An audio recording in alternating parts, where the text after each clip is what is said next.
Hi and welcome to Quilting with Lori. My name is Lori Dickman.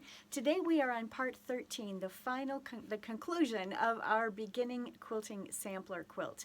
The quilt you see on the wall here is one that I did similar to it many years ago. This is the PDF that you'll find attached in the description box below, and it's using more of the blue and pink fabrics. Many of you have been working on this quilt with your stash of fabrics, just whatever colors that you might have, and just made it very scrappy. Some of you have purchased fabrics and you followed a certain color theme that you've chosen. It's all going to be so beautiful, and I can't wait to see many of your quilts that you've finished. So today I'm going to be sharing with you how to make the sashings, the cornerstones, and the border. Don't forget to grab that PDF, which is below in the description box. We're going to be working on cornerstones. We're going to be working on the sashings. I'm going to show you exactly how you're going to do that with your fabrics or your scraps today. So let's get to the tabletop and see how this is done. If you are new to my channel and this is the first time that you've seen this class, there is an introduction to this class, and there are 12 additional classes for each and every block that we've created for it. So make sure you check out the playlist, which is in the description box below, and that will take you to every single class that you'll need to check out before you actually work on your cornerstones and your sashings. We've created all 12 of these blocks. We've learned many different techniques, from the very simple to the more complex, and now we're ready to put that sampler quilt together using these cornerstones, which is right here, and we need a total of 24 cornerstones we're going to make. And we're also going to be using these sashings, and we need a total of 31 of those, and they will go all the way around that quilt. Then we'll finish the quilt with an outside border. So that's what I'm going to share with you today.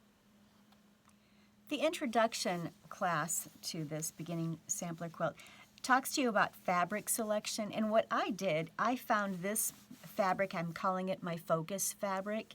This is a beautiful fabric in my stash, and I decided this is what I wanted to use in this quilt. So I simply chose fabrics that had those same colors in it, and you can easily identify the colors that are used to create a fabric by looking at the selvage. And so that's what I did. I went back to my stash and I grabbed other fabrics. And so what I'm going to be using to finish out my sashing is going to be these this dark gold and this burgundy here, or this, it's a fuchsia, I guess it would be called. So let's see how this is done. Many of you are using your scraps. So you're using your squares and you're pulling squares from your scrap stash to actually accomplish this. And if that's the case, for each of these 24 cornerstones that you need, you're going to need 4 of these outer lighter corners. You're going to need 4 of these darker fabrics, and you'll need 1 for the center. So every single block and would entail these 1.5 inch squares. It's basically a 9 patch, and you're simply going to sew it together to create the 9 patch. And of course, the colors would be whatever colors you have chosen that you're using from your stash. And if you go to the second page, if I can get my PDF to turn here, on the second page of the PDF, it lets you know exactly what you need to pull from your scrap stash to do that.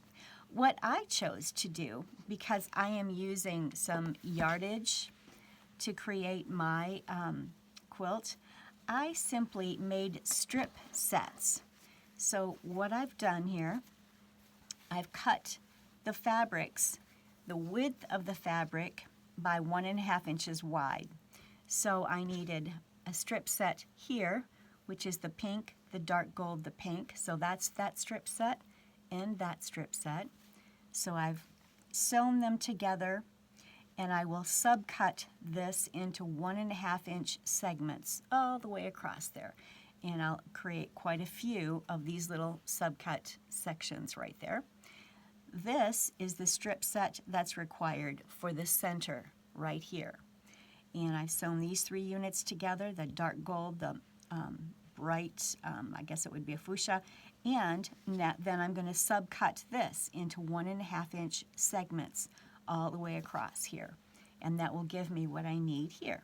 And there is a subcut section. If you plan to use yardage instead of strips that are already cut and in your scrap stash, then if you have a Creative Grids stripology ruler, they're wonderful and they really help you to cut lots of strips very quickly and very accurately. So from this pink fabric here, which I have folded, it's folded once and then folded again, so there's 4 layers here. I'm going to line up my stripology ruler. What I'm going to do is line up, and I've already made sure that the this edge is straight, so I have a perfectly straight edge.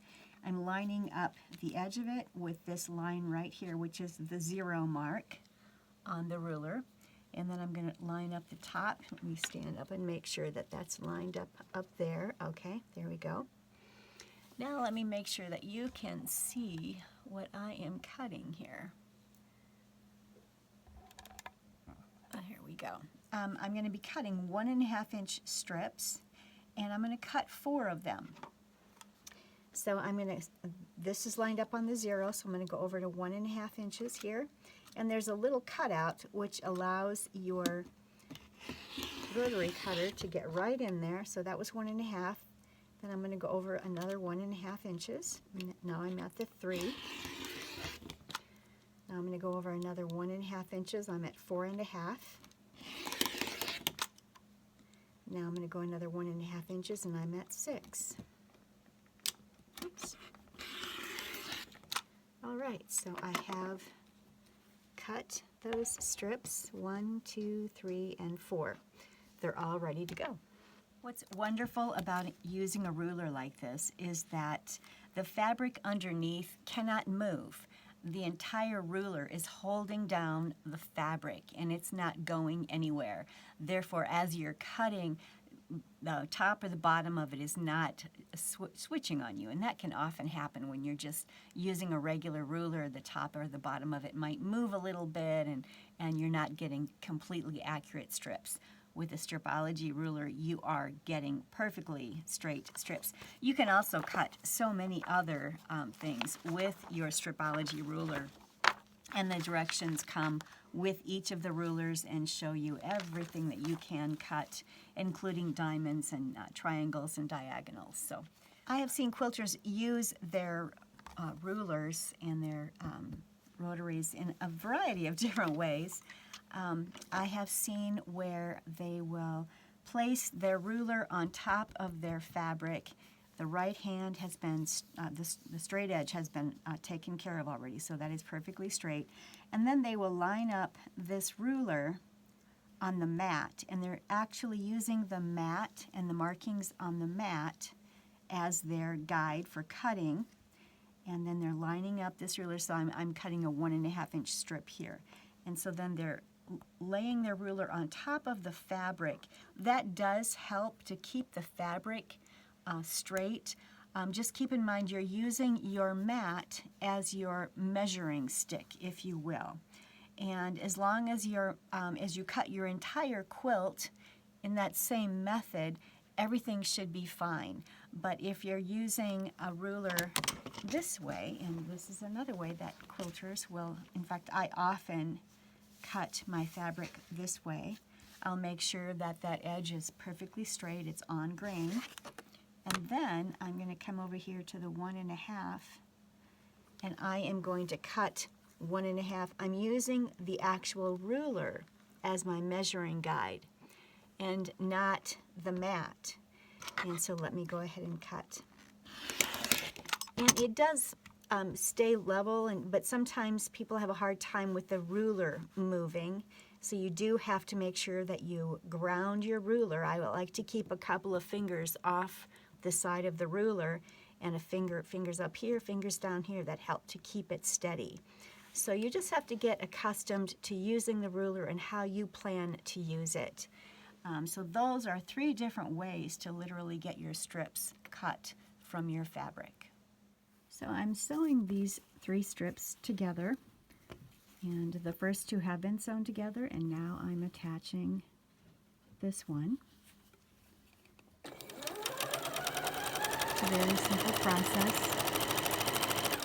I'm using a 1/4 inch foot I'm sorry that the camera's wiggling. I ran out of thread and had to ran out of bobbin actually and had to re-thread that. I'm simply creating strip sets of these three. I'd also created strip sets of the other three fabrics.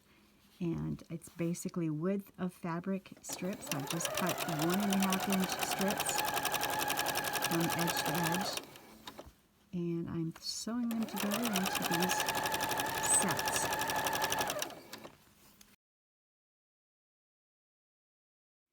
Now what I'm going to do is take this to my iron and I will press the seam allowances away from the center there. I'm going to press them to the outside. Let me show you how I'm going to subcut these. I've actually put this on the fold and I've made sure that this is all perfectly even and squared up. So I'm going to lay that, I'll line it up there on the mat.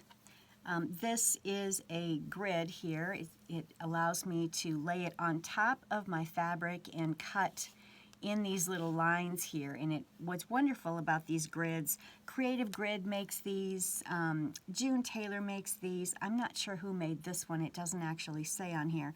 But many different companies make these, and they're wonderful rulers if you have them to use. And what I'm going to do here, let's see, I'm going to start right there. I'm going to line up that dark line there on the edge. I better stand up so I can see what I'm doing. In fact, I'm going to line that up better there. All right, I've lined up the dark line of the ruler with the edge of the fabric right there. I've lined up this point right here with the edge of this side. And I want to cut 1.5-inch segments, so I'm going over to this point right here. There are little cutout areas on each end, which allows you to easily get your rotary cutter in the line there. I'm going to go over another 1.5 inches.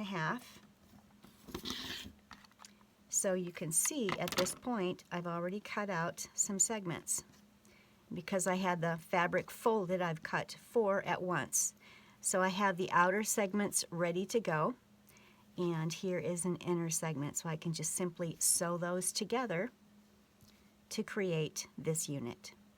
So I now have 2 blocks ready to go, and these are Cornerstones. They have to be squared up to 3.5 inches, so continue using these 2 strip sets, cutting them into segments such as this right here, and get them sewn together and make all of your cornerstones. Then I'm going to show you how you're going to go ahead and make your sashes. I have all of my segments cut and ready to go. I have 2 of them complete. They're off to the side here. And then I have another 22 of them ready to be sewn together. So I'm simply going to press them or place them right sides together, match up the nest those seams very nicely, sew 1/4 inch, open and press, and then attach the other one, and I'll do that. I've sewn these in assembly line fashion, so the entire first set has been sewn together, and let me show you how they've been sewn. Now I'm going to attach the other side all the way down this entire string or this assembly line of units. I'm going to lay this up on the machine, and I'm simply going to place this one. I'll nest the seams again so that they're nested beautifully, and I'll sew 1/4 inch, and I'll just keep doing that with each and every one of these units. I'll just add the new unit and just continue on down until I have an assembly line of all of these complete, and I'm simply going to detach them, and I'll get them all pressed to be squared up to 3.5 inches and pressed. 9 patches are ready to go. I've got them all squared up and pressed, so they're ready to go. Now what I need to create are my 9.5 by 3.5 inch sashing units, and that's something that I'm going to cut. Here's one that's ready to go. I'm going to cut those from these strip sets, and I need a total of 31 of these. So simply take your strip set. I like to fold mine in half. And of course you'll want to get rid of the selvages as you're doing this. But eliminate the selvage and then cut 9.5-inch segments. You should be able to get 4 9.5-inch segments from one width of fabric strip set. 9-patch cornerstones ready to go. I have 31 of the 9.5 by 3.5 inch wide sashings ready to go. Now we're going to create these units. We need to create a total of 5 of these units, I believe. Let me go back here and show you. 1, 2, 3, 4, and 5. And so you're simply going to place 4 of the cornerstones with 3 of these sashing units. And so we'll make 5 of those units. Then we're going to take the sashing units and place them so that they're in a row with 3 of your sampler blocks. And you can decide however you want your sampler blocks to be placed in this quilt. The pattern shows it like this.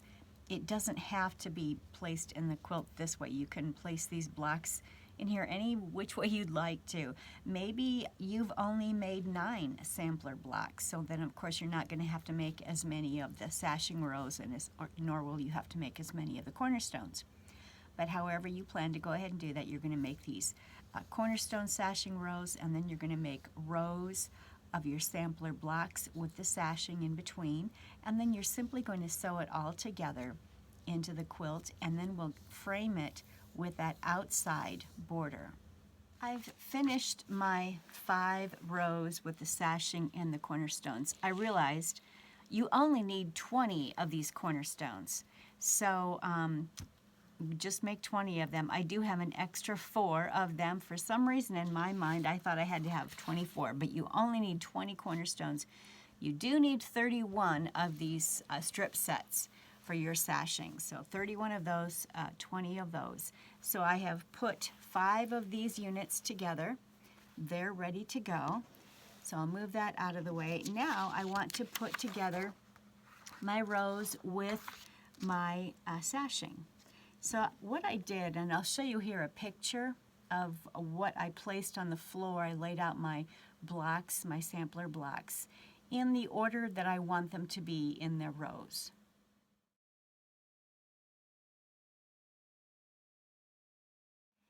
And then once you identify how you want your blocks to be placed, they don't have to be placed in this order. You can put them in any order you want to. It doesn't really matter.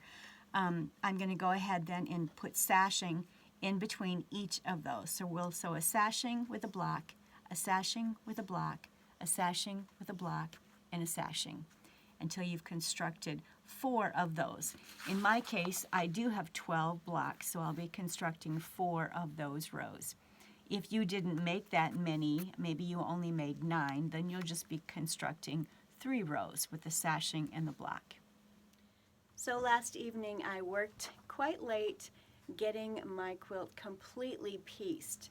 So I have my sashings, my cornerstones, and remember there are only 20 cornerstones that are needed. I do have an extra 4, and I ended up with a couple of extra sashings too. So I might put together a block that I'm going to put on the backing of this quilt. So we'll play with that and see what I construct. But I've put it together. I have added an additional outside border using my focus fabric, as you can see here. Don't forget to grab the PDF that's in the description box below. And I've noted on the back page the extra yardage you would need to be able to add an additional border. I wanted to really focus in on my focus fabric, which was that beautiful pink fabric, and I really like how it turned out.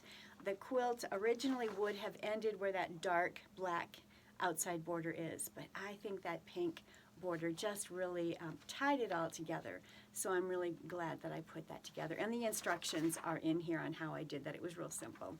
And so you're welcome to try that. I really want to see your quilts. Please don't forget to link them out on my Facebook group page, Quilting with Lori, Scrap Up Your Stash.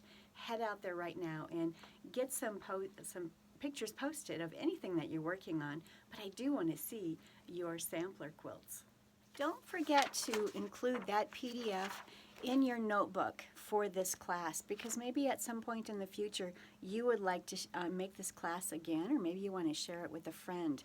And the videos will remain out on my YouTube channel, so you always have that available to come back to if you need to review anything. I hope that you've decided to take a few of the blocks that you've made in there and create a brand new quilt, something that maybe uses 1 or 2 or 3 of those blocks, and create a great scrappy quilt. Again, I'd love to see those as well out on my Facebook group page. I have some more exciting videos that I'm going to be putting out that I'm excited about, with some fun different techniques. So you'll be seeing those, so stay tuned. If you have not yet subscribed to my channel, please don't hesitate to do so. I've got lots of techniques out there. I have over 180 videos of all sorts of wonderful quilting videos that you can enjoy and watch and learn a new technique.